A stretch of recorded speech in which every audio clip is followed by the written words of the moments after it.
I'm Valor. And I'm Zac, and welcome to the Weekend Football Review. We'll be listening to top matchups over the weekend.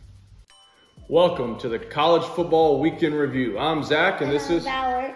All right, we're going to go over some key matchups over the weekend. So let's go ahead and get started. First game up is KU at Texas. Valor, tell us about Quinn Ewers and his big night. He had 325 yards, 1 touchdown, and 1 interception.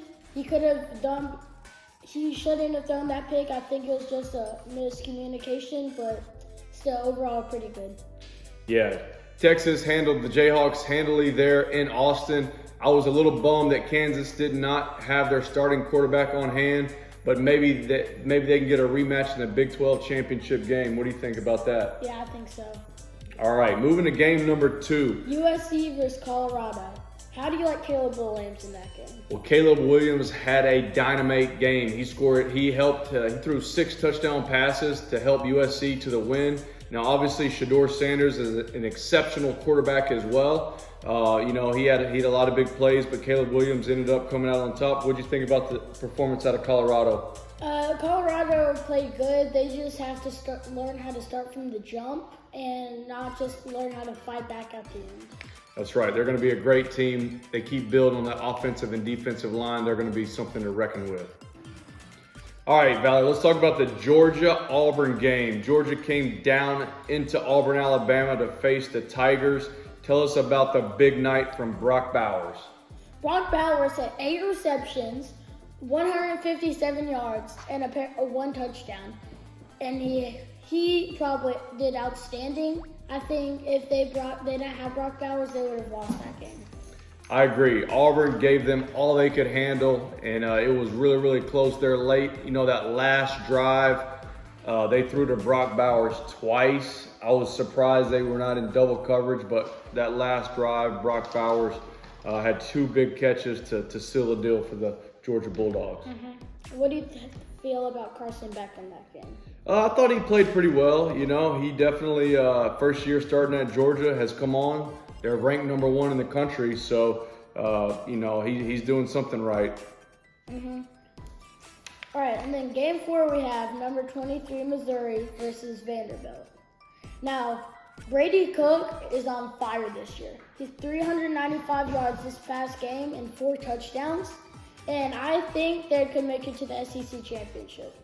Yeah, you're exactly right about that. Brady Cook broke an all-time SEC record in this game. For those who don't know it, he set the record for completions without a pick.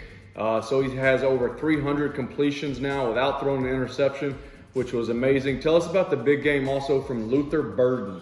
Okay, Luther Burden is on fire. I think he's a top 10 prospect for the NFL. 11 receptions, 140 yards, and 2 touchdowns. Wow, this kid is on fire. No one can touch him. That's right. Mizzou is sitting at 5-0, top 25. We're excited to see where the Tigers land next week in the polls. All right, moving to our next game. We got LSU down in Oxford, Mississippi, facing off against the Ole Miss Rebels. Tell us a little bit about the Rebels' stats. The Rebels' stats, their running back, Judkins, had 33 carries, 177 yards, and a touchdown. I also think Jalen Daniels, LSU quarterback, had an outstanding game, 414 yards and 4 touchdowns. But they couldn't pull off the win.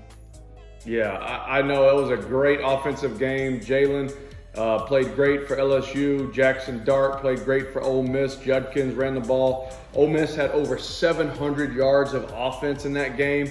And really the story of the game was the defenses they couldn't tackle. We always talk about how important the details are, fundamentals, wrap up, make those tackles.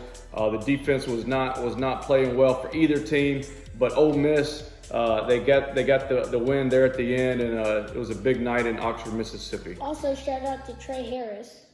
Outstanding game, 8 receptions, 153 yards, and a touchdown. He is really good, and I think he's going to have a great season ahead. I agree. Hotty toddy.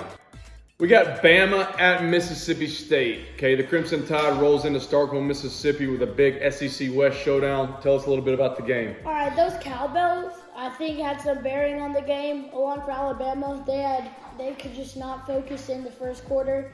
I think they took it home in the second quarter. Milroe had 2 touchdowns with 69 yards and 164 passing yards throughout the second quarter. And I think Milroe is going to be on fire this year. Yeah, I agree. Bama started off, a little bit slow, but they got hot there. Ended up with a pretty impressive victory over the Bulldogs there in Starkville. Now that they've settled in on Milroe as their starting quarterback, I think Bama's kind of found their groove. And I'm expecting them to be playing for the SEC title there in Atlanta later on this year. Me too. I think they'll do awesome. They may not win the SEC championship, but we'll see.